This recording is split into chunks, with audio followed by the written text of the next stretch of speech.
우리가 매일 쓰는 돈, 그 돈의 본질에 대해 깊이 생각해 보신 적 있으신가요? 여러분의 지갑 속에 있는 10,000원짜리 지폐 한 장, 혹은 은행 계좌에 찍힌 숫자들이 사실은 누군가의 빚이라는 사실을 말입니다. 이것은 비유가 아닙니다. 바로 우리가 살고 있는 금융 시스템의 근본적인 설계 원리입니다. 만약 당신이 돈을 가지고 있다면 그것은 시스템 어딘가에서 누군가가 돈을 빚지고 있다는 뜻입니다. 아파트 담보대출, 정부가 발행한 국채, 혹은 기업의 대출금처럼 말이죠. 전 세계 경제는 돈은 부가 아니라 의무라는 이 역설 위에 세워져 있습니다. 하지만 우리는 거에 묻지 않습니다. 왜 돈은 반드시 빚이어야만 할까요? 만약 그렇지 않다면 어떻게 될까요? 누군가가 차용증이라는 족쇄에 무기지 않고도 돈이 존재할 수는 없는 걸까요? 역사는 그것이 가능하다고 말해줍니다. 하지만 그 가능성을 보기 전에 우리는 먼저 현재 시스템이 어떻게 작동하는지 정확히 이해해야 합니다. 대부분의 사람들은 이 사실을 잘 모르고 있기 때문입니다. 이야기는 은행에서 시작됩니다. 우리는 흔히 은행을 예금주와 대출자를 연결하는 중간 다리 역할이라고 생각합니다. 저축하는 사람들의 돈을 받아서 돈이 필요한 사람들에게 빌려주는 단순한 구조라고 말이죠.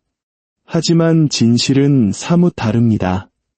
현실에서 은행은 대출을 해줄 때 바로 그 순간에 돈을 창조합니다. 예를 들어 당신이 집을 사기 위해 은행에서 1억 원을 대출받는다고 상상해 보십시오. 은행은 다른 고객의 예금 계좌에서 1억 원을 꺼내 당신에게 주지 않습니다. 그저 컴퓨터에 숫자를 입력함으로써 1억 원이라는 새로운 돈을 만들어낼 뿐입니다. 당신의 대출 계약서가 곧 새로운 돈의 탄생 증명서가 되는 셈입니다. 어제까지 시스템에 존재하지 않았던 1억 원이 오늘 당신의 대출과 함께 생겨난 것입니다. 단, 여기에는 아주 중요한 조건이 붙습니다. 바로 당신이 그 돈을 이자와 함께 갚아야 한다는 것입니다. 이러한 과정이 수백만 건의 대출, 신용카드, 주택담보대출 전반에서 일어난다고 생각해 보십시오. 시중에 유통되는 돈의 대부분이 바로 이렇게 빚으로 태어났다는 것을 알 수 있습니다. 정부도 마찬가지입니다. 정부가 세금으로 걷어들인 돈보다 더 많은 돈을 지출할 때 정부는 돈을 빌립니다. 미래에 이자와 함께 갚겠다는 약속인 국채를 발행하는 것이죠. 투자자, 은행, 심지어 중앙은행이 이 국채를 사들이는 과정에서 새로운 돈이 경제에 흘러들어갑니다. 하지만 이 돈 역시 빚에 묶여 있습니다. 미래의 납세자, 즉 우리와 우리 자녀들이 반드시 갚아야 할 의무인 것입니다. 그리고 이 시스템의 핵심은 바로 여기에 있습니다. 이 시스템은 오직 빚이 계속해서 늘어날 때만 생존할 수 있다는 것입니다.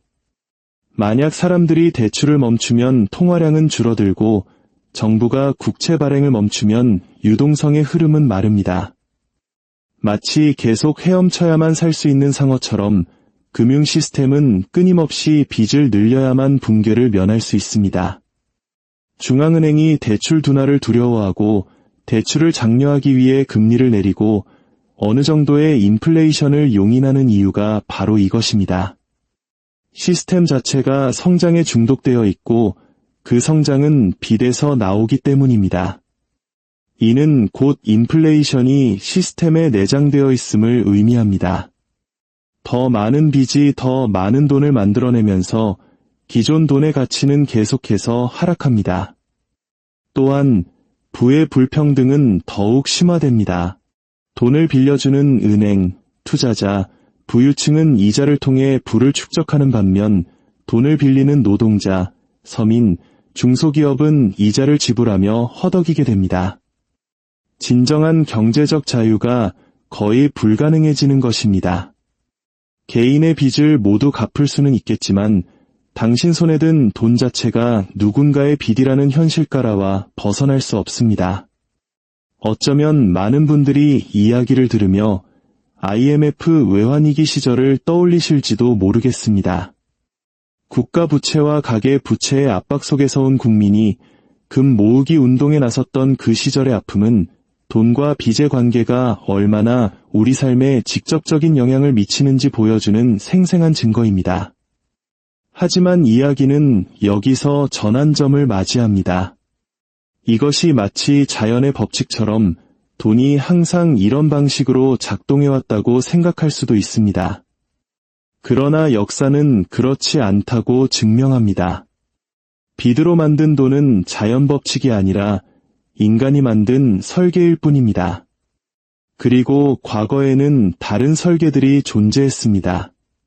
어떤 것은 기발했고 어떤 것은 재앙으로 끝났지만 그 모두는 우리에게 돈이 반드시 빚을 의미하지는 않는다는 사실을 일깨워줍니다. 4000년 전 고대 메소포타미아를 보시죠. 농부들은 신전에서 곡물을 빌렸고 빚은 눈덩이처럼 불어났습니다. 왕들은 이 빚을 영원히 강제한다면 사회가 붕괴할 것이라는 점을 깨달았습니다. 그래서 그들은 부채 탕감을 선포했습니다. 모든 빚을 백지화하는 조치였죠. 이것은 자선이 아니라 생존을 위한 지혜였습니다.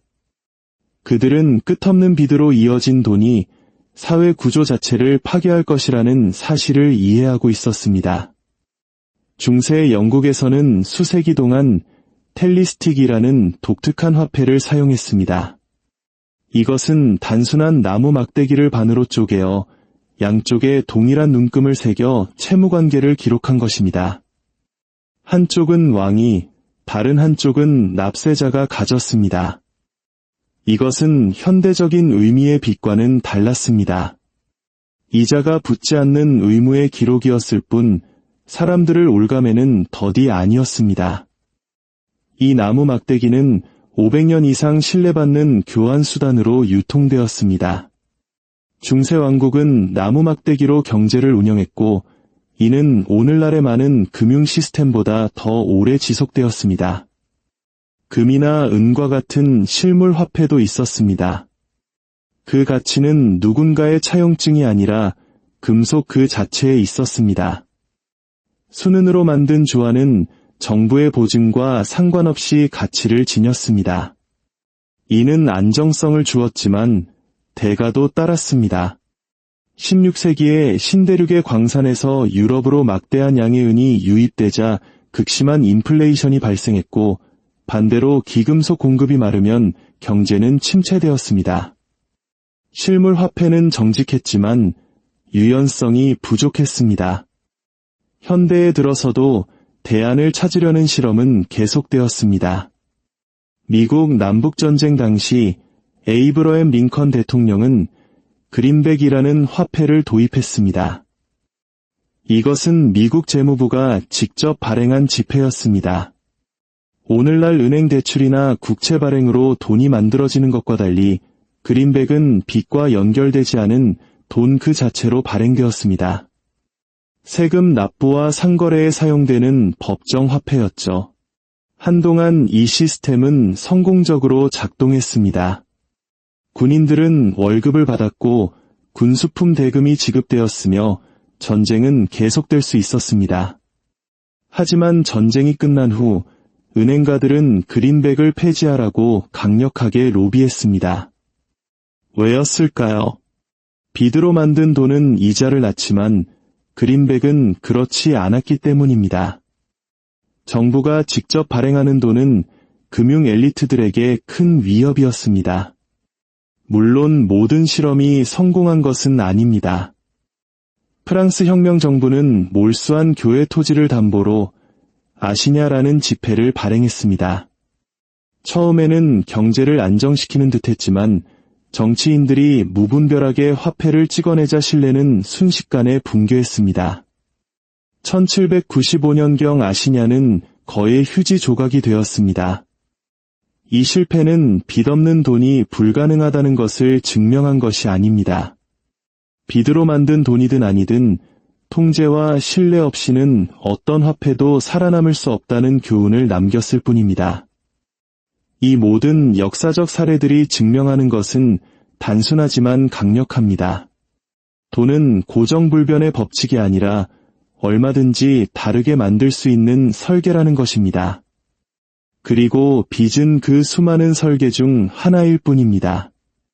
과거가 우리에게 돈을 다르게 설계할 수 있음을 보여줬다면 현재는 살아있는 증거들을 제시합니다.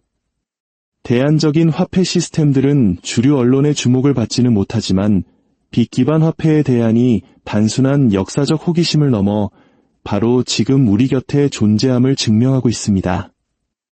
1930년대 대공황 시기의 스위스를 예로 들어보겠습니다. 은행들은 파산하고 신용은 말라붙었습니다.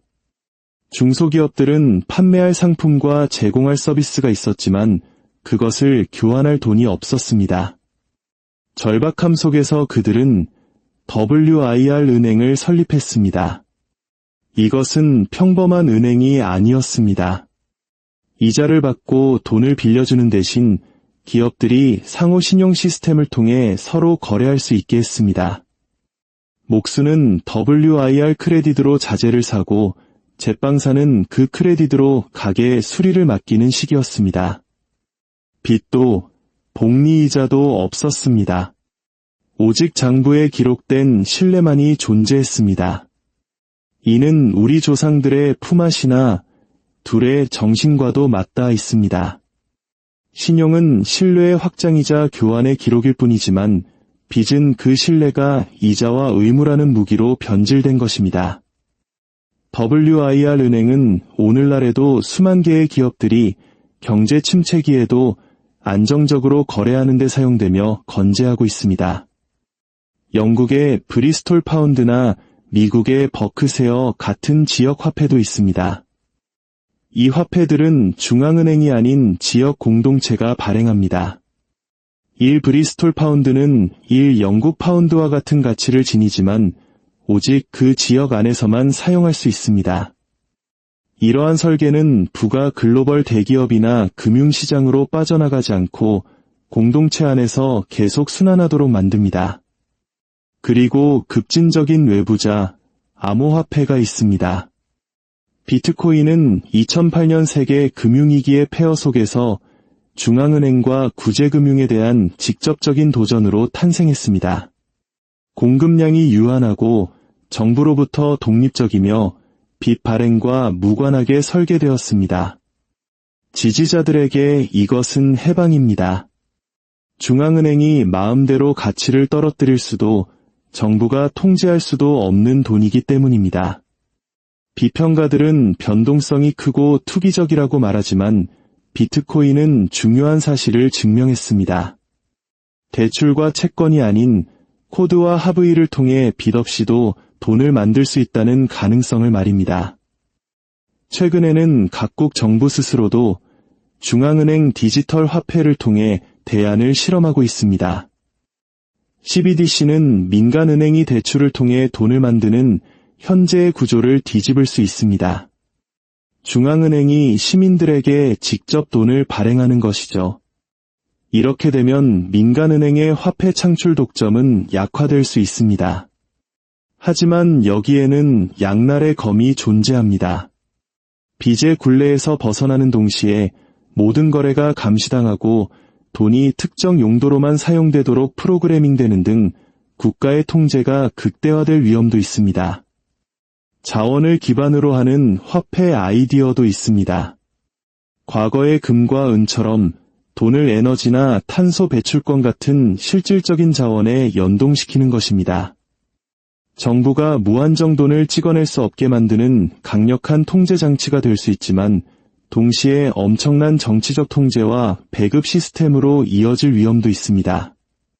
WIR 은행에서 비트코인, 그리고 탄소 화폐에 이르기까지 이 모든 사례가 우리에게 던지는 메시지는 분명합니다. 돈은 필연이 아니라 선택이라는 것입니다. 우리가 사는 빚 기반 시스템이 세상을 지배하는 이유는 그것이 유일한 방법이어서가 아니라 권력을 가진 이들에게 가장 수익성이 높은 방법이기 때문입니다. 은행은 이자로 막대한 돈을 벌고 정부는 세금을 올리지 않고도 지출할 수 있으며 엘리트들은 부를 축적하는 동안 평범한 사람들은 의무를 축적합니다. 비드로 만든 돈은 본질적으로 권력을 위로 집중시키는 설계입니다. 그렇다면 이 모든 이야기가 오늘날 우리에게 왜 중요할까요? 바로 빚 기반 시스템의 균열이 점점 더 넓어지고 있기 때문입니다. 전 세계 부채는 사상 최고치를 경신하고 있고 각국 정부는 재정 구멍을 메우기 위해 끝없이 돈을 빌리고 있습니다. 가계는 줄어들지 않는 주택담보대출, 학자금 대출, 신용카드 빚과 씨름하고 있습니다. 인플레이션은 우리의 월급과 저축을 먼지처럼 앗아갑니다. 그리고 시스템이 휘청거릴 때마다 해결책은 늘 똑같습니다. 바로 더 많은 빚입니다. 이것은 추상적인 경제학 이야기가 아닙니다. 당신의 주택담보대출, 당신이 내는 세금, 당신의 월급 명세서 모두가 당신과 수백만 명의 사람들이 빚의 굴레에 머물러야만 작동하는 시스템의 산물입니다. 하지만 희망적인 진실은 이 방식이 영원할 필요는 없다는 것입니다. 빚으로 만든 돈은 중력과 같은 자연 법칙이 아닙니다. 그것은 인간이 만든 설계이며 설계는 바뀔 수 있습니다. 우리가 여기서 얻어야 할 교훈은 무엇일까요? 첫째, 시스템의 작동 원리를 이해해야 합니다. 우리가 만지는 돈의 대부분이 대출과 채권을 통해 빚으로 태어났다는 사실을 알아야 합니다. 인플레이션, 불평등, 금융위기는 사고가 아니라 바로 그 설계의 특징이라는 것을 인식해야 합니다. 둘째, 돈을 자연법칙이 아닌 도구로 보아야 합니다. 돈은 사람들을 위해 봉사할 수도, 채권자들을 위해 봉사할 수도 있습니다. 셋째, 현재의 안정이 영원할 것이라고 착각해서는 안 됩니다. 역사는 신뢰가 얼마나 빨리 무너질 수 있는지, 화폐 가치가 얼마나 쉽게 추락할 수 있는지 보여줍니다. 진정한 금융교육은 어려운 질문을 던지는 것에서 시작됩니다. 만약 내가 의존하는 시스템이 갑자기 무너진다면 나는 바로 설 수 있는가? 만약 인플레이션이 내 자산을 침식한다면 나는 가치를 보존할 다른 자산을 가지고 있는가? 빚의 쳇바퀴가 더 빨리 돌아간다면 나는 거기서 내릴 방법을 알고 있는가? 돈은 빚을 의미하지 않아도 됩니다. 신뢰를 의미할 수도, 자원을 의미할 수도, 혹은 자유를 의미할 수도 있습니다.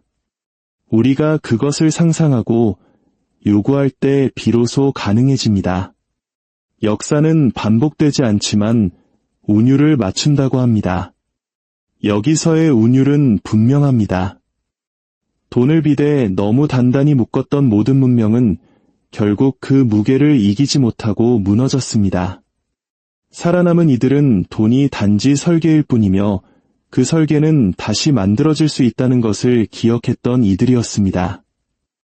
이 이야기가 여러분께 새로운 관점을 드렸다면 주변 분들과도 공유하여 더 많은 분들이 이 중요한 질문에 대해 함께 고민할 수 있도록 도와주세요.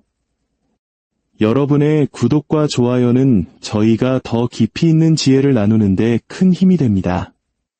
여러분의 삶에 언제나 풍요와 지혜가 함께하기를 기원합니다.